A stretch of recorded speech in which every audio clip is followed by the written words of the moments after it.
Mateus capítulo 21, versículo 33.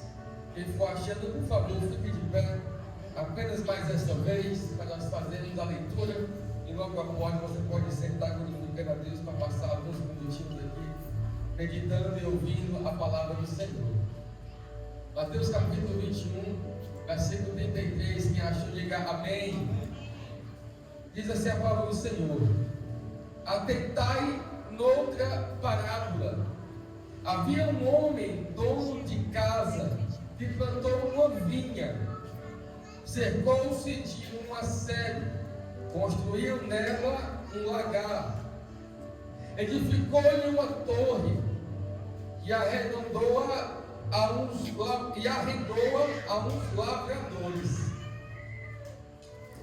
Depois se ausentou do país. Ao tempo da colheita, enviou seus servos aos lavradores para receber os frutos que lhe tocavam. E os lavradores, agarrando os servos, espancaram a um, mataram a outro, e a outro apedrejaram. Enviou ainda outros servos em maior número, e trataram-os da mesma sorte. Por fim, enviou-lhe o seu próprio filho, dizendo: ao meu filho respeitarão. Mas os lavradores, vendo o filho, disseram entre si: este é o herdeiro, ora, vamos, matemo-lo, e apoderemo-nos da sua herança. E agarrando, lançaram-no fora da vinha e o mataram. Quando, pois, vier o senhor da vinha, que fará aqueles lavradores? Responderam-lhe: fará perecer horrivelmente a estes malvados, e arrendará a vinha a outros lavradores que lhe remetam os frutos no seu devido tempo. Perguntou-lhe Jesus: nunca lestes as Escrituras? A pedra que os construtores rejeitaram, esta veio a ser a principal pedra, angular.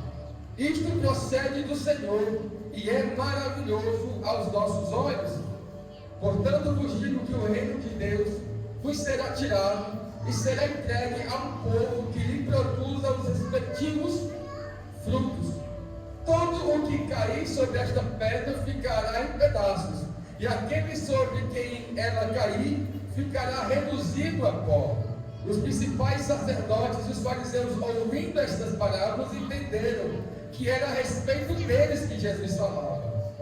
E conquanto buscassem prendê-lo, temeram a multidão, porque estas o consideravam como profeta. Amém? Podem sentar em nome de Jesus.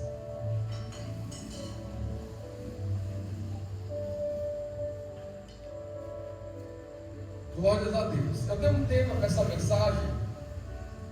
O tema é pedra angular, tropeço e salvação. Pedra angular, tropeço e salvação. Irmãos, nós temos 30 minutos aqui. Nós sabemos que Deus sempre se relacionou com Israel de uma forma muito particular. Você pode deixar ele, se alguém pegar ele, se preocupe não. O jogo já está treinando aí, já está sabendo como é que é. Oh, glória. Eita Jesus. Eita Jesus. O Senhor sempre teve um carinho muito grande por Israel, o povo de Deus. E Deus sempre buscou de todas as maneiras se aproximar, amar e guiar o povo que Ele escolheu para si. De modo que o reino foi oferecido para Israel. O reino, que é o governo, foi oferecido para Israel. E a Bíblia vai deixar muito claro que Deus queria governar a Israel. O o plano nunca foi colocar um rei. O plano era Deus ser o rei de Israel, o Deus de Israel. Então você percebe na história do Antigo Testamento que Deus sempre fez de tudo para estar perto de Israel. O amor de Deus por Israel era grande. Era um amor, irmãos, que você vai ver a Bíblia, Deus usando todas as formas e maneiras para chegar até aquele povo. No final de tudo, irmão, Deus sempre foi fiel com Israel.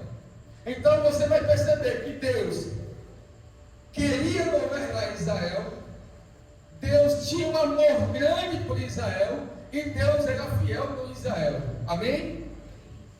Amor, governo e fidelidade. Foi tudo aquilo que Deus queria propor ao povo de Israel. Só que você percebe que Israel não frutificou como Deus esperava. Israel não correspondeu ao que Deus estava apresentando diante dele. Ele mandou os seus profetas. Deus mandou. Está ligado essa caixa? Tá? Dá uma olhada aí, por favor. Galera, ali.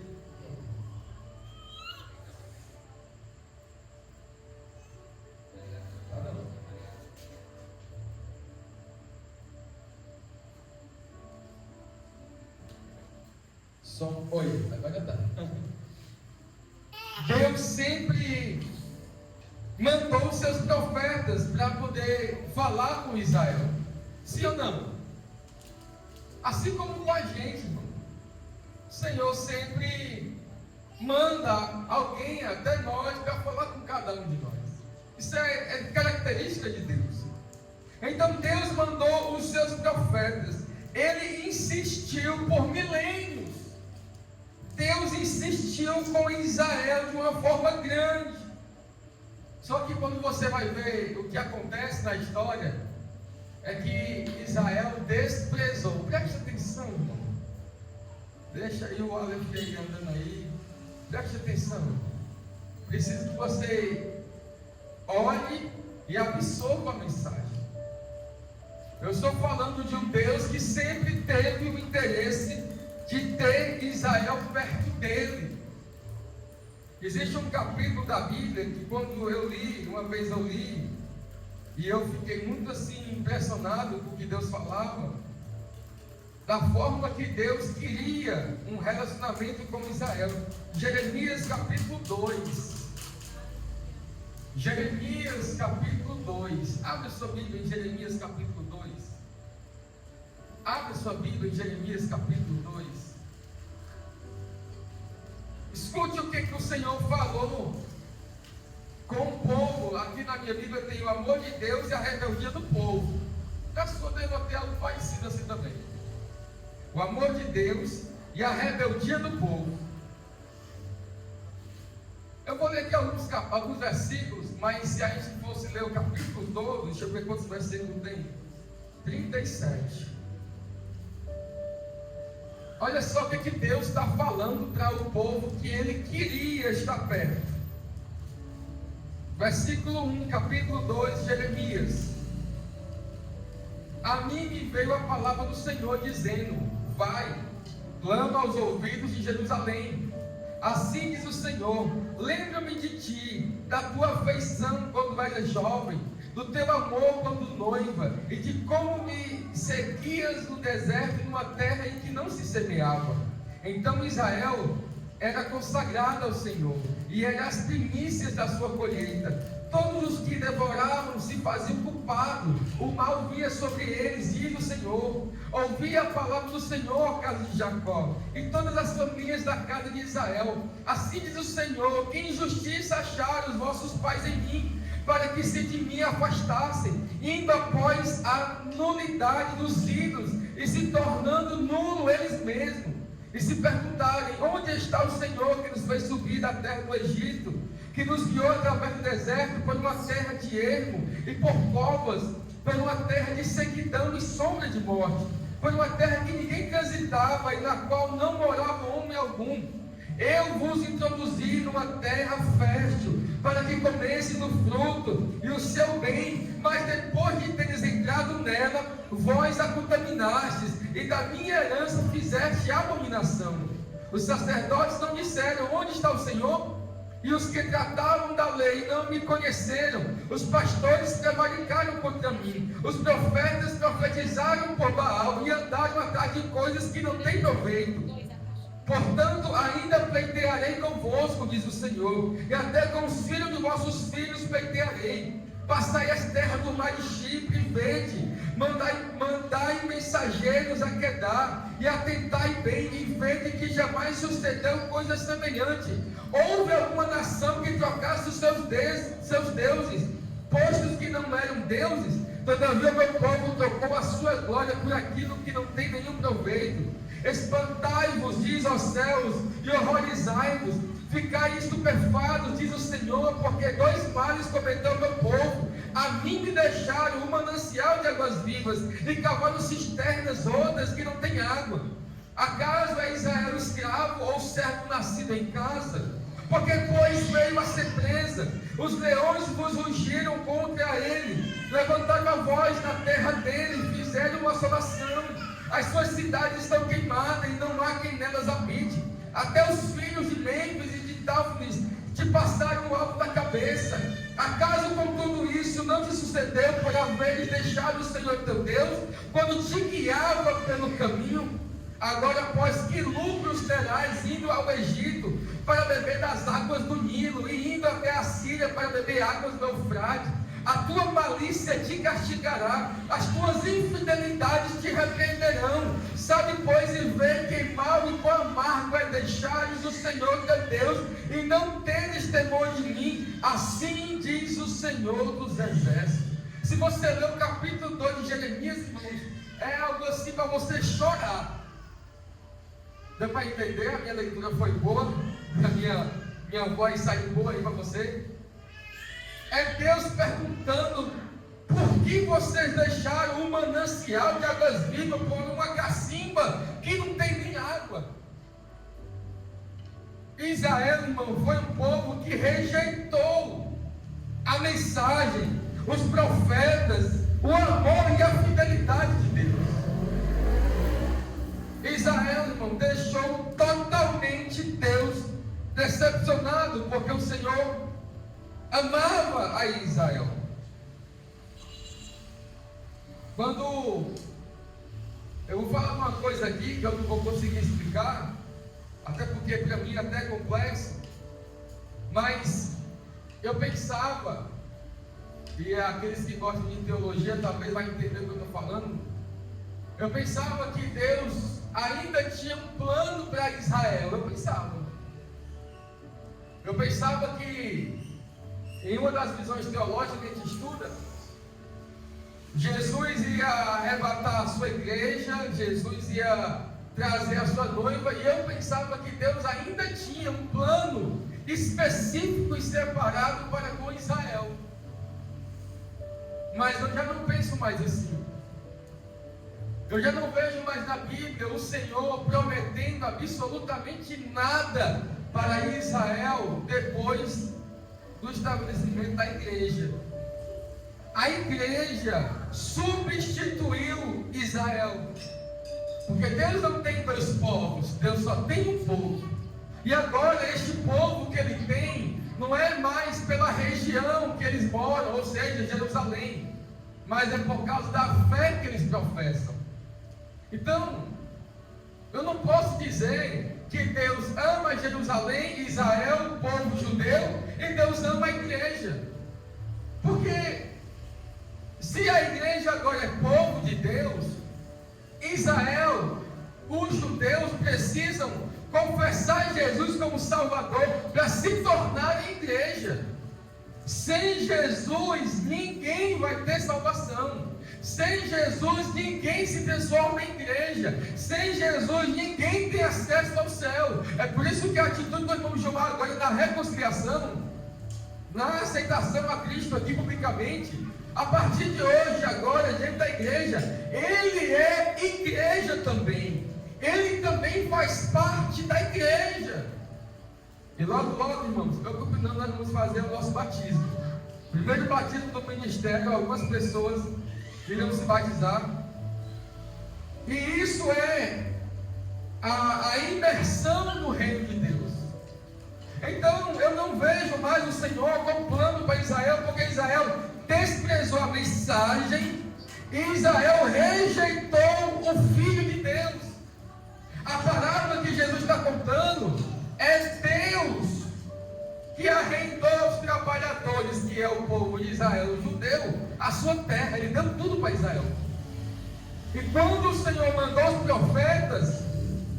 profetas foram maltratados, mortos pelo seu próprio povo. Quase nenhum profeta era bem visto. Você pensa que profeta da Bíblia é igual os de hoje, que profetiza carro, pix, avião? Não, irmão. Quando Isaías estava na esquina, alguém olhava lá e vem ele falar que nós estamos errados, nós somos rebeldes. Leia Isaías, irmão. Leia Jeremias. As profecias de Jeremias, quando se levantou Ananias, o profeta, que disse: não, vai ter paz, não tem espada não, está tudo ok. Aí Jeremias disse: olha, se eu sou profeta de Deus, tu vai morrer, vai dar ruim para ti. A espada que tu diz que não tem vai vir contra ti. Vão 2 anos, o profeta morre.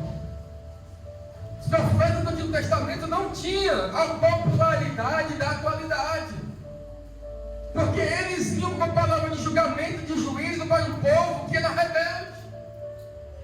Ontem eu preguei lá no pastor Eberster, e eu preguei uma mensagem assim bem... Esse irmão estava de saudade, irmão, da mensagem. Faz 5 meses, né, que nós estamos lá. Então eu estou com saudade da mensagem, porque eu não consigo, irmão. Está pregando, olha para cá, receba. Deus vai fazer, irmão, a pessoa toda desmantelada, toda errada, sem aliança, sem compromisso, não tem como. Israel rejeitou o Filho de Deus, Jesus, porque na parábola Jesus está dizendo, e aí o significado da parábola é que Israel rejeitou os servos, que eram os profetas, e agora quando o dono manda o filho lá para tentar ver como é que está, os servos matam o filho dele, dizendo: rapaz, eu vou matar ele também, vou ficar com tudo, com a herança. O povo judeu matou a Jesus Cristo, não foram os romanos, foi a rejeição do povo judeu. De modo que João capítulo 1, versículo 12 vai dizer que agora nós somos filhos, porque eles rejeitaram. Por causa da rejeição deles, agora nós, que não tinha nada a ver com a história, temos acesso ao reino de Deus. E agora ele está dizendo assim, ó, a parábola que nós lemos, né? Ele vai dizer assim: e agora, o que vai acontecer? Aí alguém responde: agora ele vai procurar outra pessoa para arrendar o campo dele, e aqui o campo vai representar o reino de Deus, para poder que aquelas pessoas frutifiquem conforme ele queria. E aí é onde surge a igreja. A igreja é o povo que não tinha nada a ver, mas Jesus sendo rejeitado pelos judeus, agora a igreja surge. E agora a igreja vem para ser o povo de Deus, independente da raça, da língua, da nação, de onde, não depende disso. Mas existe uma forma de você ser povo de Deus e entrar no reino de Deus. É através de Jesus. É confessando Jesus, é crendo em Jesus e caminhando em Jesus. E aí o Senhor Jesus, ele vai falar uma palavra que está no Salmo 118. Ele vai dizer: a pedra angular que os construtores rejeitaram pela ser a mais importante. Eu não sei, eu tenho 15 minutos. Vocês podem depois explicar essa parte. Mas, irmãos, a pedra que Jesus está falando é Ele mesmo. Ele é a pedra angular. Alguém sabe o que é pedra angular? Ou pedra de esquina? Nas construções antigas, eles colocavam essa pedra, e até hoje eu vi uma pessoa, um pastor de uma igreja, que foi inaugurar a igreja, aí ele foi e botou a pedra angular lá, ele botou a pedra fundamental. É uma pedra que ela, como se fosse a que vai dar sustento a todo o prédio. É como se ela fosse ali no alicerce a principal. Não é uma pedrazinha pequenininha, é uma pedra grande, que vai dar sustentabilidade a todo o edifício. Então Jesus está usando essa linguagem, até porque Jesus era construtor, né? A gente pensa que Jesus era carpinteiro, que fazia ali algo de madeira. Mas a palavra lá não é carpinteiro não, é construtor, não é tecton. Ele era construtor. Então, Jesus que trabalhava com pedra, madeira e pedra também, ele sabia o que estava dizendo. E também está dizendo que ele é essa pedra, que alguns tiveram ele como sendo, como é que ele fala aqui? É porque eu não estou mais na página aqui. Deixa eu pegar aqui Mateus 21.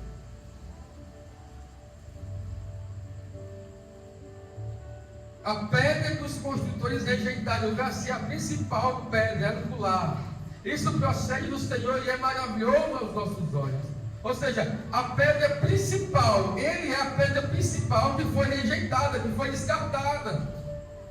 Mas aí, irmãos, é engraçado que a mesma pedra que salva é a mesma pedra que escandaliza. Eu quero explicar isso para você.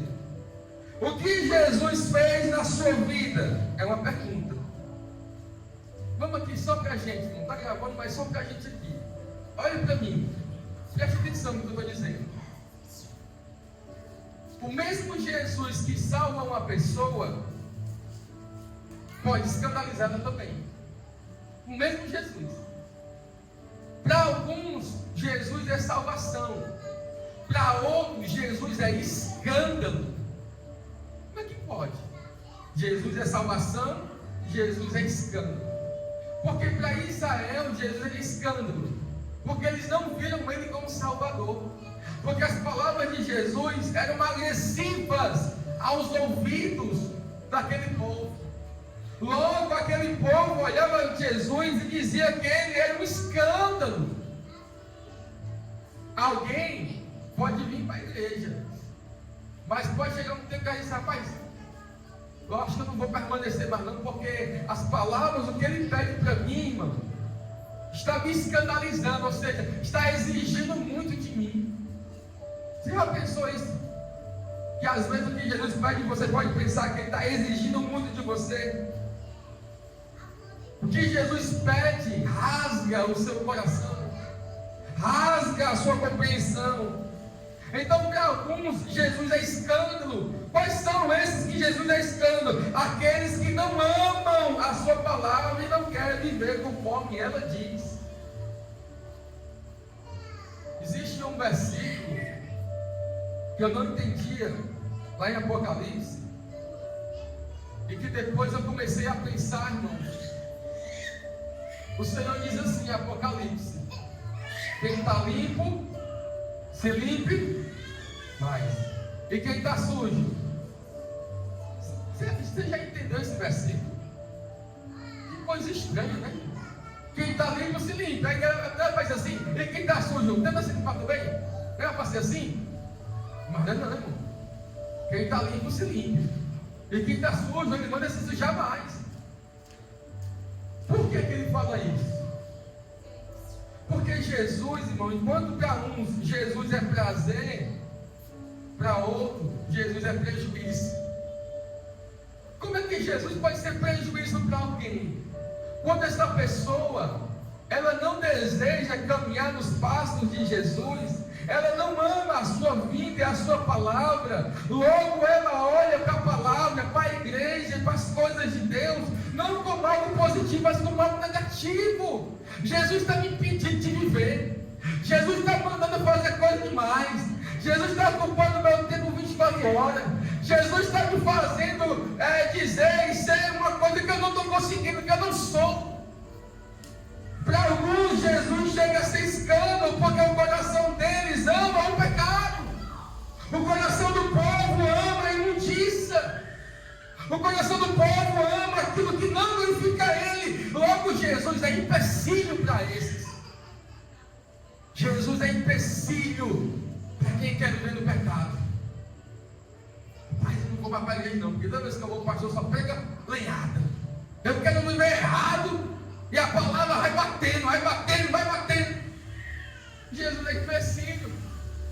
Mas para outros Ele é esperança e Ele é salvação. Enquanto para uns a pedra angular é tropeço, para outros ela é motivo de alegria. Quando Jesus disse: quem está limpo se limpe mais, e quem está sujo se suje mais, irmão, é tipo assim, ó. Eu vou esmiuçar para você. Você quer servir a Deus? Você quer buscar a Deus? Irmão, pois se limpa, corre, busca, adora, permanece, faz a vontade de Deus. Mas você não quer servir a Deus? Você não ama o Senhor? Você não quer obedecer a palavra dEle? Irmão, pois se suja, mas se suja mesmo. Mas se suja de verdade. Existe um texto, a palavra de Deus, ela é assim, deixa a cabeça da gente muito. A gente é daqueles que, se a gente pudesse, a gente arrastava todo mundo para a igreja. Isso sim, irmão, o que diz? Todo mundo ia para a igreja. Mas sabe quando o menino está muito teimoso e o pai diz: quando tu quer fazer isso, pois faz, menino, deixa ele aí.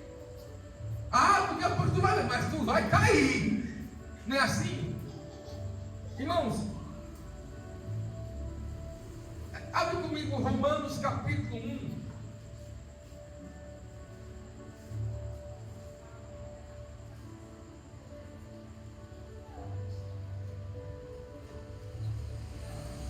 Romanos capítulo 1, versículo 20. Isso aqui, irmão, explode a nossa cabeça. Explode. Isso aqui explode a cabeça do crente. Como é que Deus age desse jeito?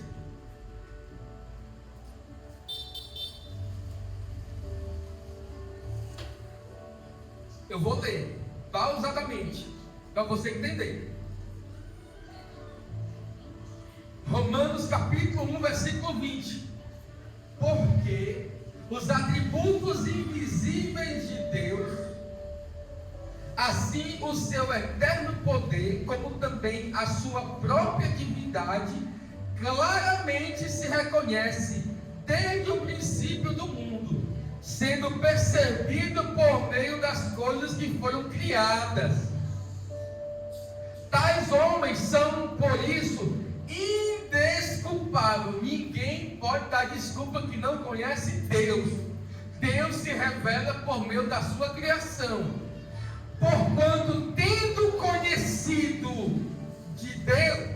conhecimento de Deus, não o glorificaram como Deus, nem lhe deram graças. Antes, se tornaram nulo em seus próprios raciocínios, obscurecendo-lhes o coração insensato, inculcando-se por sábios, tornaram-se loucos, mudaram a glória de Deus incorruptível em semelhança da imagem do homem corruptível, bem como de aves, quadrúpedes e répteis.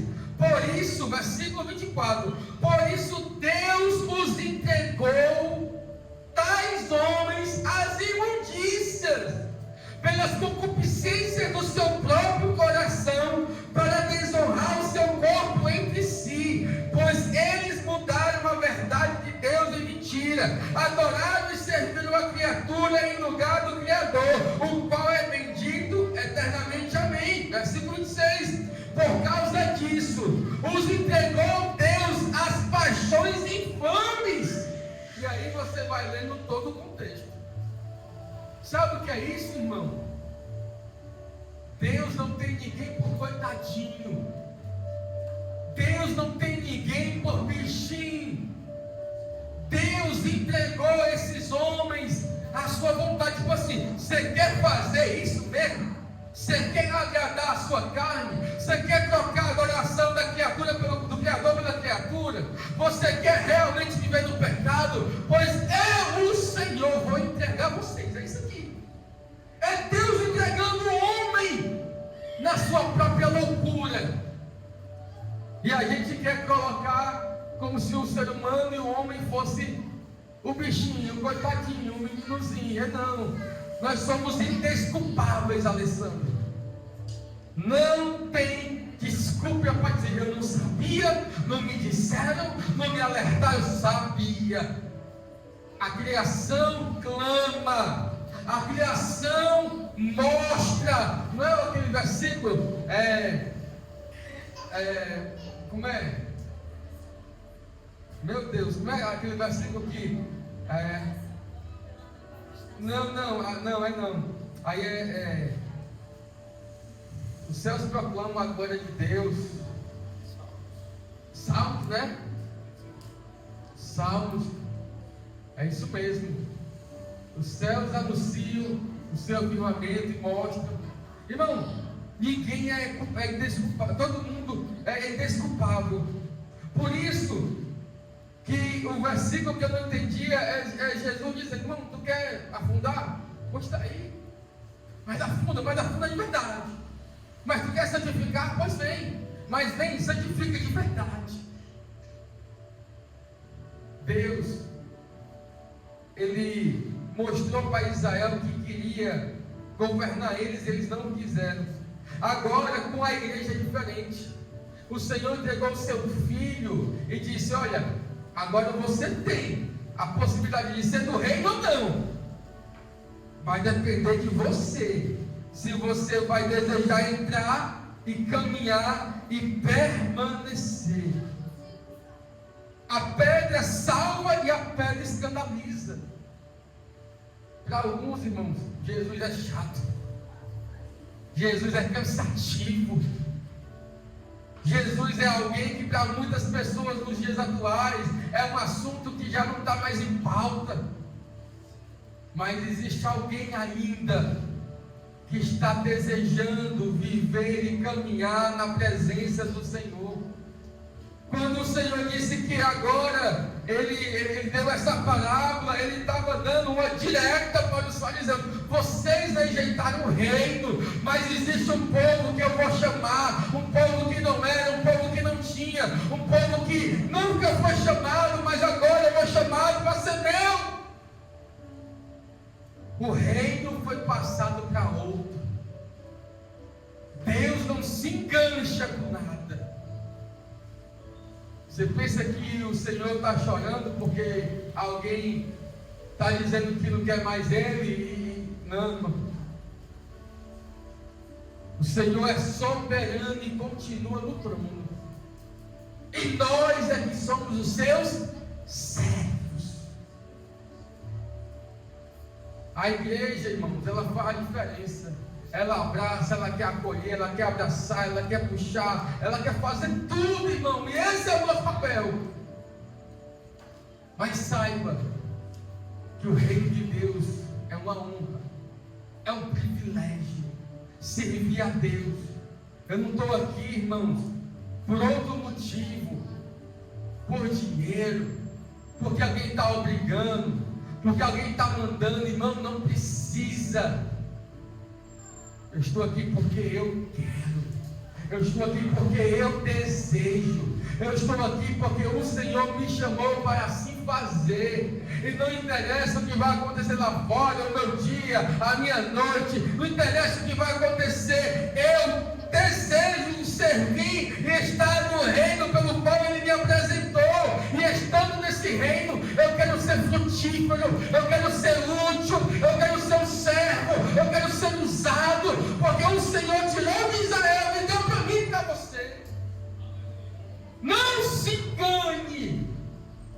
Nós não somos a última Coca-Cola do deserto.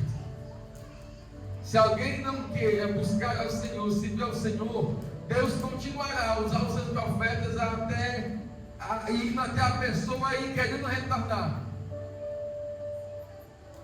Mas a obra de Deus não para por ninguém.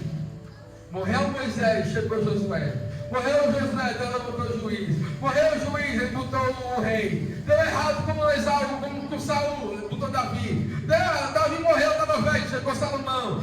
Salomão não veio, aí não interessa. Chegou lá Roboão, chegou Asa, chegou Josias, fez a reforma. Chegou lá Ezequias, chegou lá quem era para chegar. Foi para o cativo, aconteceu alguma coisa, não interessa não. Chegou o próximo rei, chegou agora os profetas, agora Malaquias, agora Zacarias, agora Ageu, os profetas pós-exílio. Jesus veio e até Jesus morreu, ressuscitou, foi embora. Ficou quem? Ficou discípulo. Ficou João, ficou Pedro, ficou Tiago, ficou Bartolomeu, ficou todo mundo. Ah não, o último apóstolo morreu no ano 90. João, lá na igreja, não tem problema. Não é o nome do sucessor de João, hein? É o Apolônio, né? Apolinário, meu Deus, agora esqueci o nomezinho dele. Vocês não sabem não o nome do sucessor de João? Sabe não? É o João, apóstolo João Policarpo, de Esmirna. Ficou Policarpo, ficou Tertuliano, ficou tantos outros homens naquela região, ficou homens e mulheres que foram dando continuidade e chegou até o dia de hoje. A obra não para, irmão. O que para uns é escândalo, para outros é salvação. Agora a diferença não é a pedra, a diferença sou eu. Jesus é escândalo ou Jesus é salvação para mim? Eu quero que ele continue sendo salvação para mim. Eu não me escandalizo nele. Eu não me escandalizo no que ele está dizendo. O que ele está dizendo é de confronto com o meu coração para me mudar. Os judeus ainda têm chance se eles se renderem a Jesus. Nós ainda temos esperança se nós nos rendermos a Jesus todos os dias. Amém? Vamos ficar de pé em nome de Jesus. Receba essa palavra. Receba essa palavra. Se firme nessa rocha que é Jesus Cristo. Pega essa palavra e diga: rapaz, Jesus é a minha salvação. Jesus é o meu Senhor. Igual a oração que eu fiz com o irmão aqui hoje. Essa oração é todo dia para nós. Jesus é a minha salvação, é o meu Senhor. Nele eu não me escandalizo, nele eu tenho uma alegria, eu tenho esperança. É Ele quem pode mudar a minha vida, a minha casa, a minha situação. É Ele que faz tudo. E eu sou feliz por causa dele. Eu sou grato por causa dele.